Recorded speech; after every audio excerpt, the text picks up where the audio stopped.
My grandson laughed before I even got the truck door shut. It wasn't a big laugh, just a short one through the nose, the kind boys use when they want to sound older than they are. But it came at the wrong moment, and that was enough.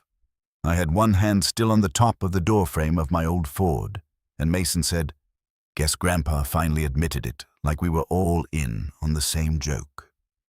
The gravel lot behind Harlan Pike's feed store was full of the usual Saturday things. Stock trailers farther down near the co-op fence, a row of pickups with seed caps on the beds, men in ball caps holding foam coffee cups and talking weather like it was still a thing anybody could control.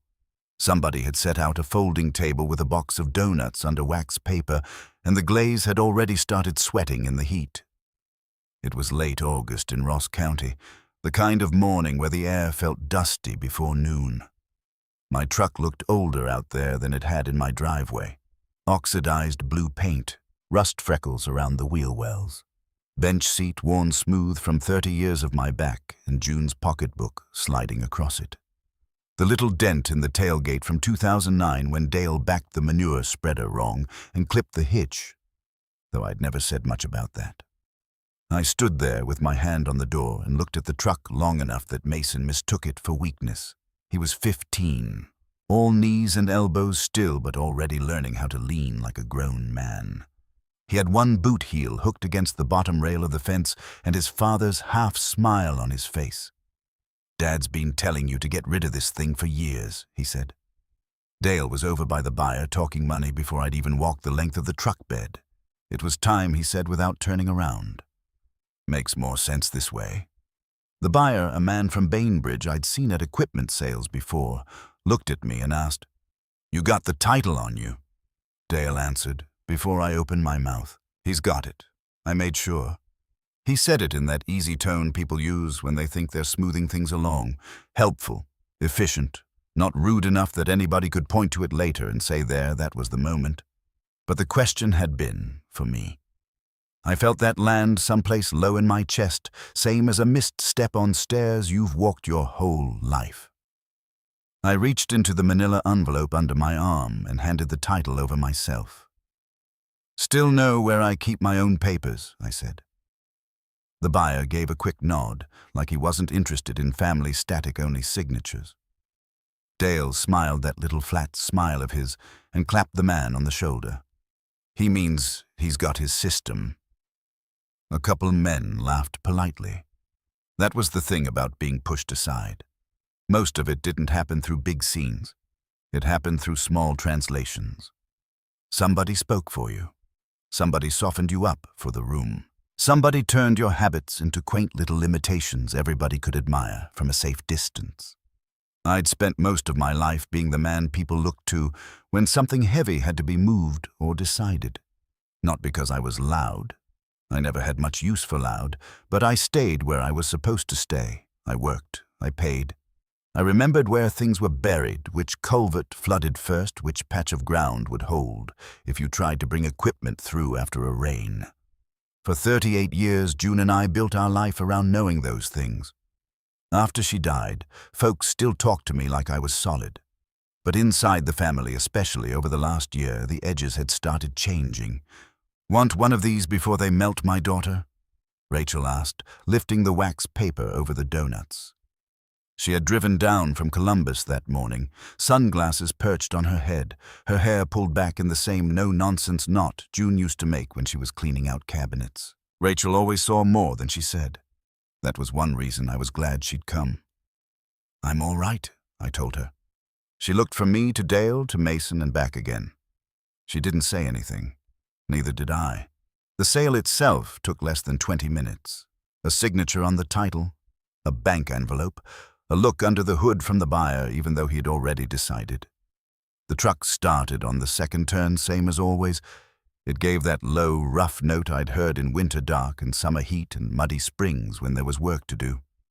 The buyer eased it off the lot, and I watched the blue tailgate pull out onto Route 50 like it was just another thing leaving me in broad daylight. Mason gave a short whistle. Didn't think she'd make it that far without coughing. Dale laughed this time. "It'll do fine for what he needs." He said it with his eyes still on the road, like the sentence belonged to the morning, not to me. Rachel lowered the wax paper over the donuts and said, "What exactly does that mean?" Dale shrugged. "It means he doesn't need a work truck anymore, Rachel." There was a pause then, not big enough to stop the world, but big enough for me to feel who was waiting to see whether I'd answer. I had the bank envelope in one hand. Hot paper, thicker than it looked. I slid it into the inside pocket of my canvas vest. "I managed to decide what I needed for 71 years, I said. Dale finally looked at me. "And nobody said you didn't." But of course he had. He had just done it the way people do now, by making the decision first and letting the room gather around it. On the drive home, Rachel followed me in her Subaru because Dale and the boys were heading to Chillicothe for lunch after.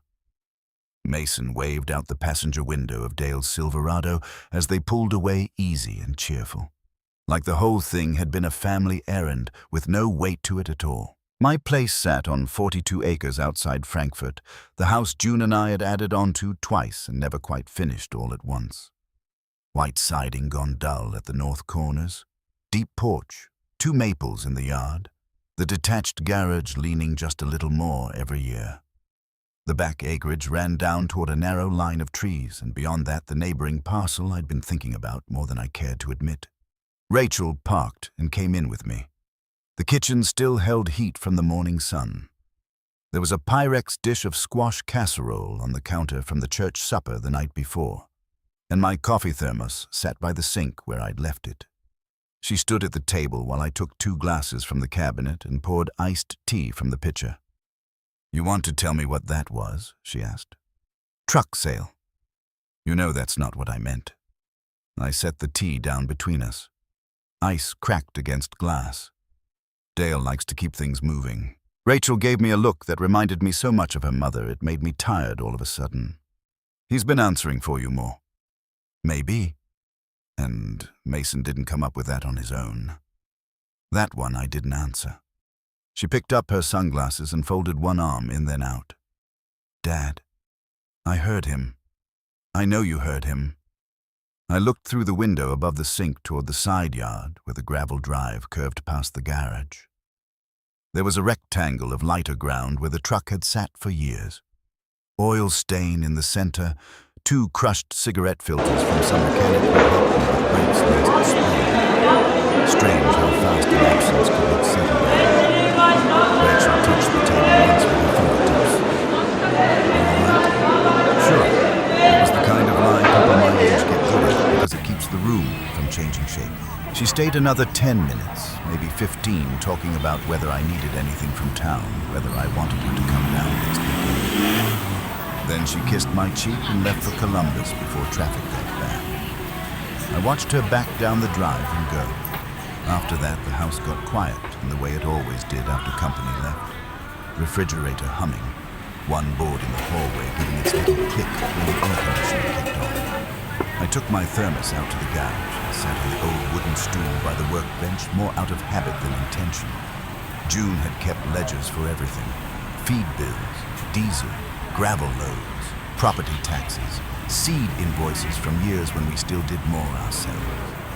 She had small, compact handwriting that leaned forward like it had somewhere to be.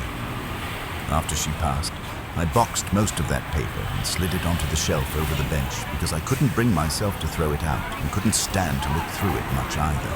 That afternoon I reached up for one of the boxes because I wanted the title stub from the truck, nothing more than that. At least that's what I told myself. The cardboard smelled like old dust and mouse poison. I slid out a black ledger with a cracked spine and sat back on the stool. Her handwriting met me right away. January fuel figures. A note about replacing a section of fence. My own name once underlined, reminding her to tell me the tax man had called. I turned pages slower than I meant to. Then a folded piece of paper slipped loose and fell into my lap. It was older than the ledger around it, cream paper gone soft at the corners. I opened it carefully. Right of first refusal language. Parcel number, handwritten in blue. The adjoining backtracked. Same track Dale had spoken about 3 weeks earlier at Sunday lunch, like it was nothing but scrub and drainage not worth anybody getting sentimental over. There was one line in June's handwriting at the top margin. "Keep this with farm book. If Mrs. Bell ever sells, we take it back and join the line." I read it twice. Then I read the parcel number again. And sitting there in the hot garage with the space where my truck used to be cooling into evening and my grandson's laugh still hanging around someplace I couldn't shake, I understood that the worst part of the morning might not have been the laugh at all. It might have been how comfortable Dale had looked, talking about land that was never supposed to leave us. I sat there with the paper in my hand until the light in the garage changed from yellow to gray. June had written that note years ago, maybe 15, maybe more. Mrs. Bell had owned the back parcel, then a narrow strip of scrub and low ground to anybody passing by, but it mattered if you knew the lines. It mattered if you knew where the old drainage cut ran, where the fence jogged, where the best way through had always been if you were trying to keep the acreage tied together instead of broken into separate little ideas. June understood that better than most people gave her credit for. She understood that land could get talked out of a family long before it got sold. I folded the paper back along its old crease and set it on the workbench. My hands were steady. I noticed that because my chest wasn't. 3 Sundays earlier, after church, Dale had stood in my kitchen with a paper plate full of ham and scalloped potatoes and said, "That bell track's probably finally going to move, but it's not worth getting worked up over. Mostly wet ground and access trouble." He'd said it the way men do when they're heading off discussion before it starts. Matter of fact, already done with it. I remembered looking at him then and thinking he sounded too sure for a man speaking casually. At the time, I let it pass. I'd gotten into the habit of that. Not because I was afraid of my own son, but because after June died, every disagreement started to feel uglier, faster. The house had enough empty in it already. I didn't care to add more. That evening I carried the ledger and the folded note into the house and set them on the kitchen table. I ate a plate of cold casserole standing at the counter without really tasting it. Then I called Rachel. She answered on the second ring. I could hear traffic behind her and one of those turn signal clicks that always sounds louder on speakerphones. "You all right?" she said. "I found something in your mother's books." That quieted her. "About what?" "The Bell parcel." A beat passed. "What about it?" "Your mother kept the old right of first refusal note. Handwritten parcel numbers on it. She wrote in the margin that if Mrs. Bell ever sold, we were supposed to take it back and join the line." Rachel let out a breath through her nose. "Jesus. Did Dale know about that? I don't know yet." Another pause. "Then I don't think he tells you everything anymore." That one landed because it wasn't said with drama. Rachel had always been a plain speaker when she chose to be. "You ever hear him talking to anybody about it?" I asked. "About that land. About me and that land." She was quiet long enough that I knew she was deciding whether to answer clean. "Dad," she said. "Finally, I heard him at Aunt Carol's in June telling Mark Lafferty you were getting tired of keeping up with things and that sooner or later he'd be handling the backside anyway." I sat down without planning to. The kitchen chair scraped the floor hard enough that the dog next door barked once through the open window. "Why didn't you tell me?" "Because I thought it was just Dale being Dale. And because every time I think I should drag something home to you, I tell myself I'm making more trouble." I looked over at June's writing on the open ledger. The little forward slant, the firmness of it. "Maybe we've both done enough of that," I said. I didn't sleep much that night. The house made its regular sounds. Ice maker dropping cubes. Porch chain shifting a little in the dark breeze. Somewhere after 2 in the morning, a train moved through the county line and sent that long, low sound out across the fields. I lay there thinking about all the small times I'd let Dale talk ahead of me because it felt easier than wrestling over every sentence. There'd been the bank woman in Chillicothe last spring asking about the reserve There'd been the tax letters I found already open on my kitchen counter and stopped by to sort some things. There'd been the feed store clerk saying, "Your boy said you're probably done with the back acreage this accepted. It was already common understanding. By themselves, each one had looked like help. Strung together in the dark, they looked like practice. The next morning, I shaved, put on a clean work shirt, and drove my old utility ATV down the drive toward the road because the truck was gone and I hadn't yet decided what I was replacing it with. Halfway down, I stopped and looked toward the tree line behind the bell post. The ground out there was still summer brown in patches, but if you knew how to read it, you could see where the contour would take water and where it wouldn't. June used to stand with one hand shading her eyes and point with two fingers, never one. "Whole place makes more sense if it stays joined," she'd say. At 9:30, I was at the county recorder's office in Chillicothe. The courthouse square looked like it always did. Flag moving lazy in the heat. 2 empty benches under the sycamores. A sheriff's cruiser parked crooked near the curb, like whoever drove it planned to come back quick and never did. Inside the building smelled faintly of old paper and floor wax. Linda Morrow sat behind the glass window in recorder with her bifocals hanging on the chain against her blouse. She'd known June longer than she'd known me, I think. Their mothers had gone to the same church suburbs. Linda had that county office way. Nothing wasted, nothing mistaken for warmth, as she meant it. "Walt Mercer," she said when I stepped up. "Haven't seen you in a while. Trying not to make a hobby of paperwork.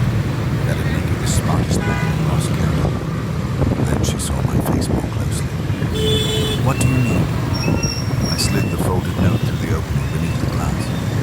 "Need to know what happened or didn't happen with the Bell parcel." She unfolded it, read it once, then looked back up at me. "Well," she said, "that's all. Not all enough." Something in her mouth tightened just a little. She disappeared through the back door and came out a few minutes later with a file cart and a printout.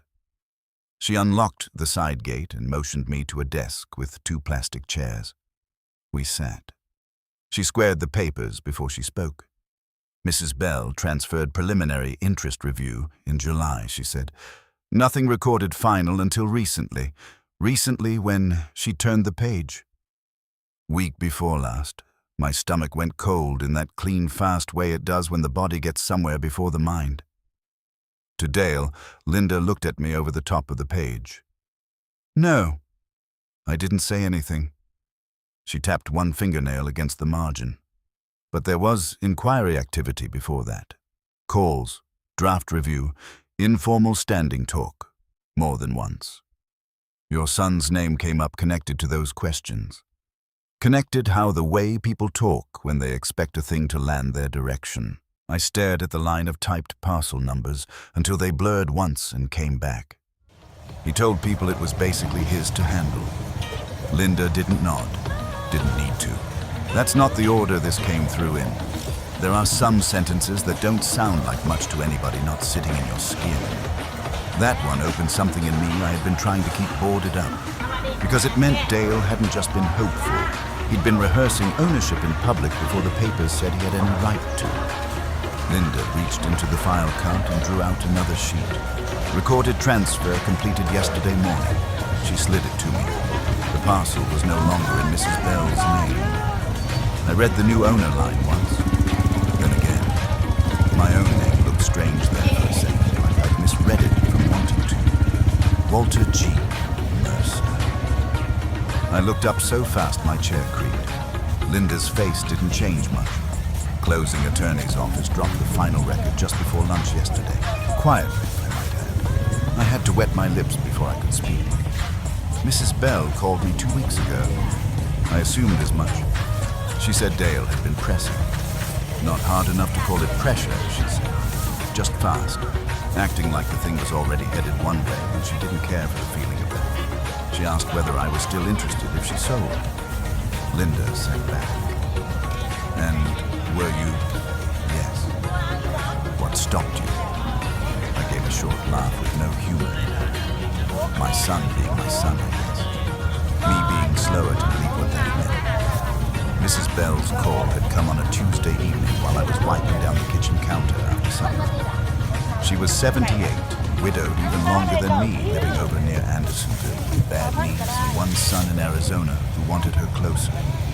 She said, "Walt, I know your June always cared about that strip, and I wanted to ask you before I did anything foolish." I told her I'd think on it and call her back. Then Dale had stopped by the next morning with pastries from the bakery in town and talked for 20 minutes about simplifying things, how I didn't need to tie money up in rough ground at my age, how if the parcel moved, it would probably be best handled through somebody still actively managing the acreage. I remembered standing at the sink with that pink bakery box open on the counter, listening to him explain my own life back to me. I had called Mrs. Bell that afternoon after he left, and then without telling Dale a blessed thing, I'd called a lender I still knew from my excavation years pulled cash loose where I could and set the paperwork moving. At the time, I told myself I was just being careful. Now in that county office, looking at my own name on the file to transfer, I understood I had done more than that. I had answered him. Linda folded her hands on the desk. "You all right?" "No," I said. "But I know where I'm standing. That was the price of it. Not the money, not the truck, not even the land, though that mattered. It was seeing plain as courthouse print that the boy I raised had been comfortable enough with my fading in people's minds to start using it before I was even gone." Linda nudged the certified copy toward me. "Take this one. Keep the original letter with it." I slid the papers together and tucked them into my envelope. My thumb rubbed once along the edge of the thermos seam in my hand, same way it always did when I was thinking through bad weather or broken machinery. "Dale know yet?" she asked. "No. You planning to tell him I stood up?" "Not today." Outside, the heat hit me hard off the courthouse steps. Cars moved around the square. Somebody across the street was carrying 2 sandwiches out of the diner in a white paper sack. A church bell rang noon from somewhere I couldn't see. I stood there with my papers under my arm, and the whole ugly shape of it finally settled into words simple enough to carry. My son hadn't been waiting for me to step aside. He'd already started speaking as if I had. I didn't tell Dale that day or the next. I let Friday pass, and most of Saturday morning with the papers in the manila envelope on the kitchen table weighed down by June's old salt shaker so they wouldn't curl at the corners in the humidity. I mowed the strip by the driveway with the rider. I changed the furnace filter. I stood in the hardware aisle at Miller's and bought a box of deck screws I didn't need yet because I wanted to be somewhere that smelled like lumber and oil and not like my own thinking. By late afternoon, Dale called and said they were all coming out Sunday for burgers. He said it like he was doing me a kindness. "Boys have been asking to come over," he told me. "Mason wants to look at the old fishing poles in the garage. Figured we'd grill and make a day of it." "All right," I said. "Need me to pick anything up?" "I've got hamburger." "You sure?" I said. "I've got it." There was a pause then. Not a fight, but the little still patch before one could become one. He let it pass. Sunday came hot and bright. I had the old kettle grill going by 4. The yard looked tired from August grass bleached at the tip's porch rail warm under my hand. Rachel showed up 10 minutes before Dale did, carrying a bowl of potato salad and wearing that look people get when they know a room is going to ask something of them. "You don't have to do this today," she said quietly while I was turning the patties. "Yes," I told her. "I do." She set the bowl down on the picnic table and watched me a second. "Want me close by?" "Wouldn't hurt." Dale came in with his younger boy, Eli, and Mason right behind him, carrying a bag of chips and acting like the place was already halfway his. Mason had that same easy slouch from the truck lot. He nodded at me and said, "You get anything new yet?" He meant a truck. "No," I said. Dale took over the cooler before I could get the lid open. He doesn't need to rush into something he said to nobody in particular. Half the time, he was just keeping that Ford running out of habit. Rachel looked down at the stack of paper plates. I kept my eyes on the grill. That was Dale's gift. He could take something from you and make it sound like relief. We ate on the back patio under the striped umbrella June had insisted on buying one 4th of July because she said men were too willing to sit in sun and call it strength. The boys ate fast and went to throw a football in the side yard. Dale stayed in his chair with one ankle over the opposite knee, talking about diesel prices and gravel work and how Lafferty was thinking of selling a dozer.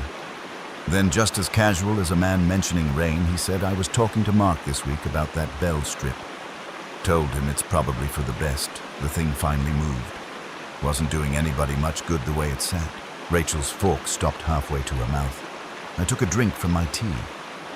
That's so. Dale shrugged. You know as well as I do. Access trouble, drainage trouble. At some point a man's got to decide what's practical. There it was again. Practical. That word had done more damage in my family than any curse ever had. I set my glass down carefully. Who'd it move to? He looked at me then. Quick. Measuring. Didn't hear for sure, he said. But I told Mark if it came around right, I'd probably be the one dealing with it anyway. Rachel looked up at him. You told him that Dale gave a thin smile. Because it's true. Dad's not exactly looking to expand. The old pressure moved through me, then the familiar urge to let a sentence like that go by just to keep supper from turning ugly. That had been my mistake too many times. By the time you're my age, silence can start dressing itself up as dignity. Sometimes it is. Sometimes it's only surrender in better clothes. In the yard, Mason overthrew the football and Eli went running after it near the maple tree. Their voices carried across the grass, bright and careless. I stood up and went inside. Nobody stopped me. That told me plenty too. I walked to the kitchen table, picked up the manila envelope and ran my thumb once along the seam of my thermos sitting beside it. Then I came back out and took my seat again. Dale was still talking when I laid the envelope on the table between the ketchup bottle and the bowl of potato salad. He looked at it, then at me. What's that? The reason I let you finish. Rachel didn't move. I opened the envelope and took out the certified copy. First set it in front of him, then June's ledger, then the folded old note. Dale frowned more irritated than worried at first. What is this supposed to be? Read it. He didn't. He looked at the deed heading, and I watched his face change in stages. First, confusion. Then, concentration. Then the small hard blankness people wear when they know the room has shifted and they have not yet caught up. Mason had come closer from the yard, by then football tucked under one arm. Eli stopped near the patio steps. Dad, Mason said. Dale didn't answer him. Rachel reached for the old note and unfolded it. Her eyes moved once across June's handwriting. She looked up at me and all she said was, You bought it. On Tuesday, I said. The yard was so quiet I could hear grease still ticking from the grill. Dale leaned back in his chair, without saying a word to anybody. I didn't notice you being troubled by that standard. His jaw tightened. That land was barely worth chasing. That's not what you told people. He looked at Rachel, then at the boys, then back at me, calculating, trying to find the version of this where he was still the reasonable man in the room. You're making this into something it doesn't have to be. I opened June's ledger to the place I'd marked and slid the folded note toward him. Your mother kept that because the Bell parcel was supposed to join the line if it ever came loose. We talked about it for years. He didn't touch the paper. You knew about this, Rachel asked him.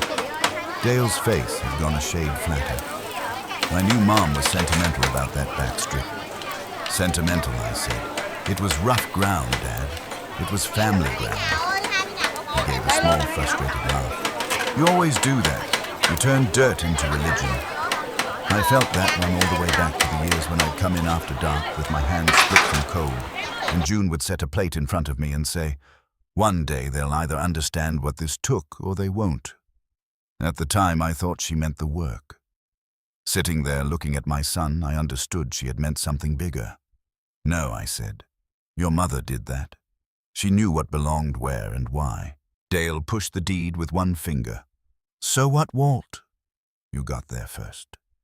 Congratulations. That was the moment the old softness in me finally burned off. It isn't that I got there first, I said. It's that you were already talking like I was gone. Nobody moved. Mason's face changed before Dale's did. I kept going because there are times when stopping halfway is just another form of cowardice. You told people you'd be handling it anyway. You answered questions nobody asked you. You let your boys stand there and make a joke out of me selling that truck because somewhere along the way you decided I was done before I said I was. Now, hold on, Dale said. But there was no force in it. I leaned forward, not loud, just clear. There's a difference, Dale, between building a thing and standing around waiting for the man who built it to get old. That one landed. You could see it in Rachel first, because she closed her eyes once like she'd been waiting years to hear somebody say it plain. You could see it in Mason because he looked down at the football in his hands, suddenly too old for the joke he'd carried so proudly. And you could see it in Dale because for the first time all day, he looked like a man with no useful sentence ready. He tried anyway. I was trying to keep things moving. No, I said. You were trying to move me. The younger boy looked from face to face, not understanding the whole of it, but understanding enough. Children always do. Rachel folded the note back along its crease and laid her palm over June's ledger like she was steadying something alive. Mom kept this, she said softly, more to the table than to anybody. She knew. Dale got to his feet then and took 2 steps toward the yard, then stopped. It wasn't defeat exactly. Men like him don't fold that neat. But the shape of him had changed. Smaller, somehow, less certain of where to put his hands. Mason finally said without looking at me, I didn't know. No, I told him. You didn't. That was as much grace as I had in me. They left before dark. No slammed doors, no big scene. Just paper plates in the trash burger grease, cooling on the grate, and tires on gravel one after another as the yard emptied itself. Rachel stayed long enough to help me carry things in. You okay? She asked at the sink. I rinsed the platter and set it in the rack. No, she nodded. I know. After she drove off, I took my thermos and walked out past the side yard through the gate and down toward the back line. The evening had gone softer by then, tree shadows long across the field, crickets starting up, the heat finally loosening its grip on the day. Without the truck, the silence felt different, bigger. I could hear my own steps in the grass, the small click of the thermos lid against the handle, the far-off hum of somebody running a mower down on Route 28. When I got to the fence line, I stopped. The bell strip lay beyond it, not beautiful exactly. Brush at the edge, low ground in one corner, a line of trees holding the last light, but joined to us now in the only way that mattered. I poured a little coffee into the cup lid and stood there with it warming my hand. June should have been there for that part. That was the truth of it. She should have stood beside me and squinted out over the line and said, well, there now. She should have been the one to fold the ledger shut and put it back where it belonged. But she wasn't, and some things you keep by finishing them anyway. I heard steps in the grass behind me after a while. Light ones. Hesitant. Mason came up and stopped a few feet off, hands shoved in his pockets. No grin. No borrowed swagger. Just a tall boy in the cooling dark, trying to figure out how to stand inside a quieter version of himself. We looked out at the land together. After a minute, he said, I don't know. I thought you were just getting rid of old stuff. I nodded once. That's how some things look from a distance. He rubbed the back of his neck. Dad said you didn't really care about that back piece. I took a breath and let it out slow. Your grandma did. So I did. He stood with that for a moment. Then he gave one small nod of his own. The field settled around us. Somewhere down in the ditch, a frog started up. The sky over the trees had gone the color of cooled steel. Mason didn't apologize. He wasn't ready, maybe. Or maybe boys his age don't always have the right words when the floor shifts under them, but he didn't laugh either. And after everything that had been taken and everything I had finally answered, that was enough for one evening.